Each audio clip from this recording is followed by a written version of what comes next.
ஒரு கிராமத்துல செந்தூர பாட்டி மரத்துக்கடியில ஒரு கடைய போட்டு இருந்தாங்க. அவங்க கிட்ட சூடான இடியாப்பமும் ருசியான மட்டன் தொக்கும் கிடைக்கும். ஒரு பிளேட் 30 ரூபாய்க்கு கொடுத்துட்டு வந்தாங்க. எல்லாரும் வாங்க, ருசியான மட்டன் தொக்கும் சூடான இடியாப்பமும் தயாரா இருக்கு. ஒரு பிளேட் 30 ரூபா தான்.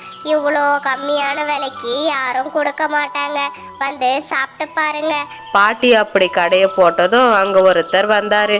பாட்டி, நான் பக்கத்து கிராமத்துல இருந்து வரேன். உங்க கடை இடியாப்பமும் மட்டன் தொக்கும் நல்லா இருக்கும்னு சொன்னாங்க. அதான் சாப்பிட்டுட்டு போகலான்னு வந்தேன். ஆமாப்பா, நம்ம கடை மட்டன் தொக்கு ரொம்ப ருசியா இருக்கும். நான் மசாலாவெல்லாம் அம்மியில் அரைச்சி தான் போடுறேன். இப்போ தான் ஏதோ மிக்சின்னு கண்டுபிடிச்சிருக்காங்க. அந்த காலத்துலலாம் எங்கே மிக்சி இருந்துச்சு? எல்லா மசாலாவையும் அம்மியில் அரைச்சி தான் குழம்புங்களை வைப்பாங்க. அதனால தான் குழம்பு அம்புட்டு ருசியாக இருந்துச்சு. உனக்கு சந்தேகமாக இருந்தா நீ இந்த மட்டன் தொக்கை வாங்கி சாப்பிட்டு பாருப்பா. அம்மியில் அரைச்ச மசாலாவுக்கு அதுக்கும் இந்த மட்டன் தொக்கு அவ்வளவு ருசியாக இருக்கும். அப்படி பாட்டியோடைய கடையில அந்த கிராமத்து மக்கள் மட்டும் இல்லாம பக்கத்து கிராமத்துல இருந்தும் வந்து அந்த மட்டன் தொக்கை வாங்கி சாப்பிடுவாங்க. அவ்வளவு ருசியா இருக்கும். செந்தூர பாட்டி, எங்களுக்கும் ஆளுக்கு ஒரு பிளேட் இடியாப்பமும் மட்டன் தொக்கும் கொடுங்க. இந்த வயசான காலத்துலேயும் அம்மியில் அரைச்சி செய்கிறீங்க, அதான் இவ்வளவு ருசியாக இருக்குது. நானும் மிக்சியில் அரைச்சி இந்த மட்டன் தொக்கை செஞ்சு பார்த்தேன். இந்த அளவுக்கு ருசியாக வரவே இல்லை. இருந்தாலும் அம்மியில் அரைச்சி வைக்கிற மசாலாவில் ரொம்ப ருசி போல். அதான் உங்கள் கடை மட்டன் தொக்கு இவ்வளவு ருசியாக இருக்குது பாட்டி. அப்படி செந்தூர பாட்டி மசாலா எல்லாத்தையும் அம்மியில் அரைக்கிறதுனால அவங்களுடைய மட்டன் தொக்கு உண்மையிலேயே ரொம்பவும் ருசியா இருக்கும். கம்மியான விலைக்கும் கொடுத்துட்டு வந்தாங்க. ஐயோ, என்னன்னு தெரியலையே. இன்னைக்கு 12 மணிக்கெல்லாம் வயிறு கியா கியான்னு கத்துது. இன்னைக்குன்னு பார்த்து இவ்வளவு சீக்கிரமா பசி எடுத்துடுச்சு. வீட்டுக்கு போன பழைய சோறும் பச்சை மிளகாயும் தான் இருக்கும். இந்த சிக்கனு, மட்டனு, முட்டை, எறா, நண்டு இதெல்லாம் பார்த்து எவ்வளவு நாள் ஆகுது. கறி சோறு வீட்டில் செய்யறது கிடையாது. வாய்க்கு ருசியா சாப்பிட்டா தானே நல்லா தெம்பா இருக்க முடியும். எப்ப பார்த்தாலும் பழைய சோத்தையும் வெங்காயத்தையும் தின்னுக்கிட்டு இருந்தா எங்க இருந்து தெம்பா இருக்கிறது? இன்னைக்கு எப்படியாவது கறி சோத்தை தின்னே ஆகணும். ஆனா எங்க போய் ஆட்டைய போடுறதுன்னு தெரியலையே. இன்னைக்குன்னு பார்த்து இவ்வளவு பசி எடுக்குது. என்ன இது? இந்த ஆள் வயிறு இவ்வளவு பெருசு வீங்கி போயிருக்கு. அண்ணே, என்னென்ன வயிறு இந்த தண்டி வீங்கி போயிருக்கு? உள்ள ஏதாவது முழங்கிட்டீங்களா என்ன? நல்லா பானை வயிறு மாதிரி இந்த பெருசா இருக்கு. என்ன இன்னைக்கு நல்ல சாப்பாடோ? தம்பி, உனக்கு விஷயம் தெரியாதா? பக்கத்து கிராமத்துல செந்தூர பாட்டியோடைய கடை இருக்குது. அங்க இடியாப்பமும் மட்டன் தொக்கும் கிடைக்கும். சும்மா சொல்லக்கூடாது தம்பி. மட்டன் தொக்கு என்ன ருசி தெரியுமா? கறியெல்லாம் அப்படியே பஞ்சு போல இருக்கும். வாயில் வச்சதோ வழுக்கிக்கிட்டு உள்ளே போயிடும். அவ்வளவு ருசியான மட்டன் தொக்கு. இன்னைக்கு 5-6 பிளேட்டு உள்ளே விட்டுட்டேன். அதான் வயிறு பானை சைஸுக்கு வீங்கி போய் கிடக்குது தம்பி. சும்மா இருந்த என்ன அந்த ஆள் வேற உச்சு பேத்தி விட்டுட்டான். பக்கத்து கிராமத்துக்கும் வந்தாச்சு.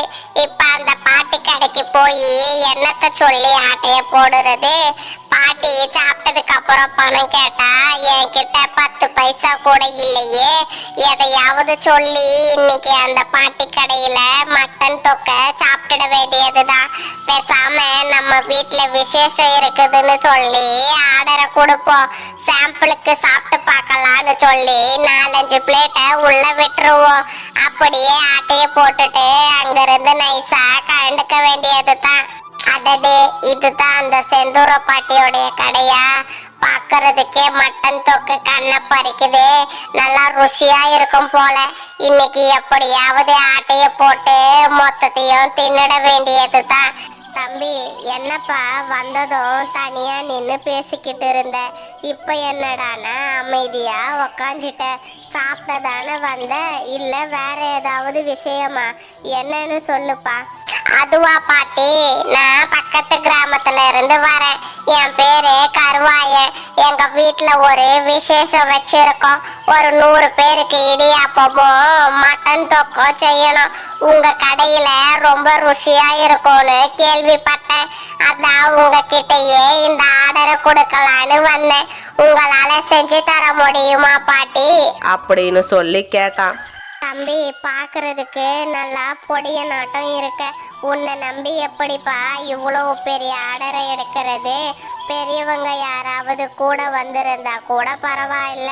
நீயே சின்ன பையன், உன்னை நம்பி எப்படிப்பா இவ்வளவு பெரிய ஆர்டரை எடுக்கிறது? என்னால முடியாதுப்பா. நீ பெரியவங்க யாராவது இருந்தா போய் கடைக்கு கூட்டிட்டு வா, அப்புறமா நான் ஆர்டரை எடுக்கிறேன். இங்க பாரு கேள்வி, போனா போதுன்னு உனக்கு ஆர்டர் கொடுக்கலான்னு வந்தேன். நீ என்னடானா என்னையே பொடியேன்னு சொல்லுற. உன் கடையை விட்டா ஊர்ல வேற கடையே இல்ல பாரு.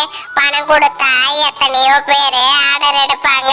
போனா போதுன்னு உனக்கு பாவம் பார்த்தா ரொம்ப ஓவரா தான் பேசுற. உன் கடை ஆர்டர் ஒன்றும் எனக்கு தேவையில்லை. நான் வேற இடத்துலயே கொடுத்துக்கிறேன். இங்க பாருப்பா, இப்ப எதுக்கு நீ கோவப்படுற? சின்ன பையனா இருக்கியேன்னு பார்த்தேன். நான் இந்த ஆர்டரை எடுத்துக்கிறேன்ப்பா. நான் நாளைக்கு காலையில 10 மணிக்கெல்லாம் ரெடி பண்ணிடுவேன். பாட்டி, நான் உன்கிட்ட 100 பேருக்கு ஆர்டர் கொடுத்துருக்கேன். எனக்கு ஒரு பிளேட் இடியாப்பமும் மட்டன் தொக்கையும் போட்டு கொடு. என்னதான் ருசியா இருக்குதுன்னு நானும் சாப்பிட்டு பார்க்கறேன்.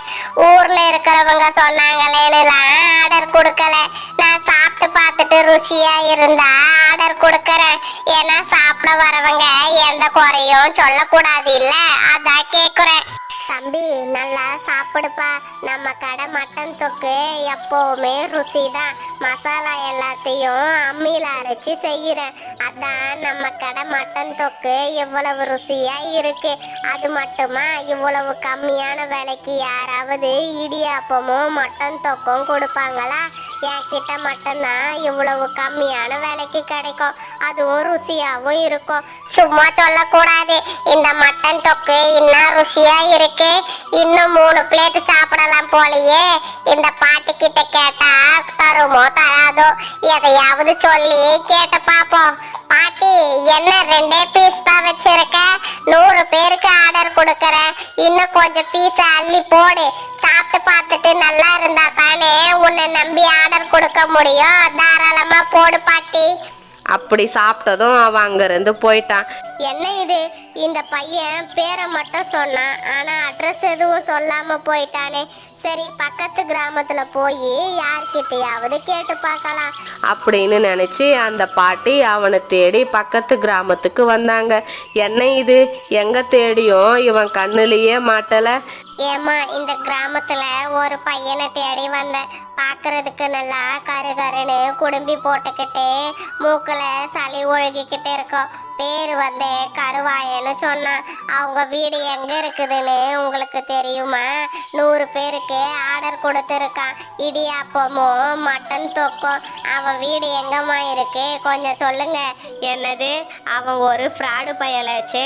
அவன் தினமும் இப்படித்தான் ஏதாவது ஒரு கடைக்கு போய் சாப்பிட்டுட்டு பணம் கொடுக்காம அங்கிருந்து ஓடிடுவான். இன்னைக்கு உங்க கடையில வந்து சாப்பிட்டு இருக்கான் போல.